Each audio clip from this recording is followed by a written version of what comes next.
Hello friends, எல்லாரும் எப்படி இருக்கீங்க? நல்லா இருக்கீங்களா? இன்றைக்கி நம்ம கிச்சனில் ரொம்பவே டேஸ்ட்டான அதே நேரத்தில் சட்டுன்னு செய்யக்கூடிய பால் கொழுக்கட்டை எப்படி செய்ய போகிறோம் தான் பார்க்க போகிறோம். ஓகே, வாங்க வீடியோக்குள்ளே போகலாம். இப்போ முதல்ல குண்டு குண்டான சூப்பரான கொழுக்கட்டை ரெடி பண்ணுறதுக்கு ஒரு கப் அளவு வறுத்து அரைச்ச பச்சரிசி மாவு எடுத்தாச்சு. அதுலேயே 1 டேபிள் ஸ்பூன் போல் உப்பு போட்டு நல்லா மிக்ஸ் பண்ணி விட்டுக்கோங்க. நல்லா வெதுவெதுப்பான தண்ணியை இது போல் கொஞ்சம் கொஞ்சமாக விட்டு கொஞ்சம் கொஞ்சமாக மிக்ஸ் பண்ணி விட்டுக்கோங்க. ரொம்பவும் தண்ணியை ஊற்றிடாதீங்க. இது போல் நல்லா மிக்ஸ் பண்ணி விட்டுக்கோங்க. நல்லா சப்பாத்தி மாவு பதத்துக்கு வந்ததுக்கப்புறம் நல்லா இது போல் அழுத்தி அழுத்தி பிசைங்க. அப்போ தான் மாவு வந்து ரொம்ப களியாக இருக்காமல் சூப்பராக எப்படி செய்யலான்னு பார்த்துக்கலாம். இது போல் எல்லாத்தையும் நல்ல ஷேப்புக்கு ரெடி பண்ணி வச்சுக்கோங்க. நல்லா வெதுவெதுப்பான தண்ணியில் மட்டும் இப்படி செஞ்சிங்கன்னா மட்டும்தான் நல்லா போல் அரிசி மாவை வந்து நல்லா தண்ணியை ஊற்றி நல்லா கரைச்சி எடுத்துக்கோங்க. நல்லா இது போல் தண்ணியாக இருக்கணும், ரொம்பவும் கெட்டியாக கலக்கிறாதீங்க. இப்போ ஊற்றின தண்ணி ஓரளவு நல்லா சூடாயிருச்சு. இப்போ கொஞ்சமாக தண்ணி ஊற்றிக்கலாம்.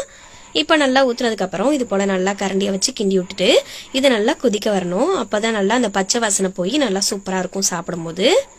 இது போல் நல்லா மிக்ஸ் பண்ணதுக்கப்புறம் மீதம் இருக்கக்கூடிய அந்த அரிசி மாவு மிக்ஸையும் இதில் ஊற்றிடலாம். நல்லா ஓரளவு நல்லா கொதிச்சிருச்சு. அடுத்ததான் நம்ம ரெடி பண்ணி வச்சுருக்க பால் கொழுக்கட்டை, அதாவது குட்டி குட்டி கொழுக்கட்டை எடுத்து வச்சுருக்கோம்ல, அது எல்லாத்தையும் இதில் ஒன்று ஒன்றா சேர்த்துக்கலாம். இதை போடும்போது கொஞ்சம் கவனமாகவே. இப்போ எல்லாமே ஓரளவு சூப்பராக முக்கால்வாசி வெந்ததுக்கப்புறம் அடுத்ததான் அந்த பாயாசத்துக்கு ஏற்ற மாதிரி ஒரு கப் அளவு ஃபஸ்ட்டு வெள்ளத்தை போட்டுக்கலாம்.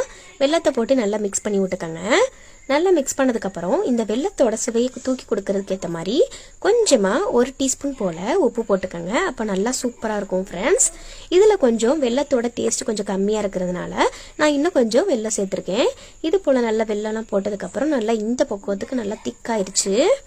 ஆனால் இதுக்கு வந்து சீனி போட்டிங்கன்னா அந்த அளவுக்கு திக்காகாது. இப்போ வந்து வெல்லம் போட்டதுக்கப்புறம் 1/2 கப் அளவு தேங்காவை இது போல் துருவி போட்டிங்கன்னா இந்த மாதிரி டேஸ்டான பால் கொழுக்கட்டை அடிக்கடி கூட செஞ்சு சாப்பிடுவீங்க. ரொம்பவே டேஸ்ட்டாக இருக்கும் ஃப்ரெண்ட்ஸ். வீட்டில் ட்ரை பண்ணி பாருங்கள். அந்த பால் கொழுக்கட்டையோட முழுமை அடைகிறதுக்கே இந்த தேங்காய் போட்டால் தான் சூப்பராக இருக்கும். நல்லா திக்காக இருக்குது பாருங்கள் பார்க்குறதுக்கு. இதே மாதிரி வீட்டில் ட்ரை பண்ணி பாருங்கள். ட்ரை பண்ணி பார்த்துட்டு எப்படி இருக்குன்னு கருத்துக்களை கமெண்ட்டில் சொல்லுங்கள். இதே போல் சூப்பரான வீடியோஸ்லாம் பார்க்கணும் நம்ம சேனல் தொடர்ந்து ஃபாலோ பண்ணிக்கோங்க.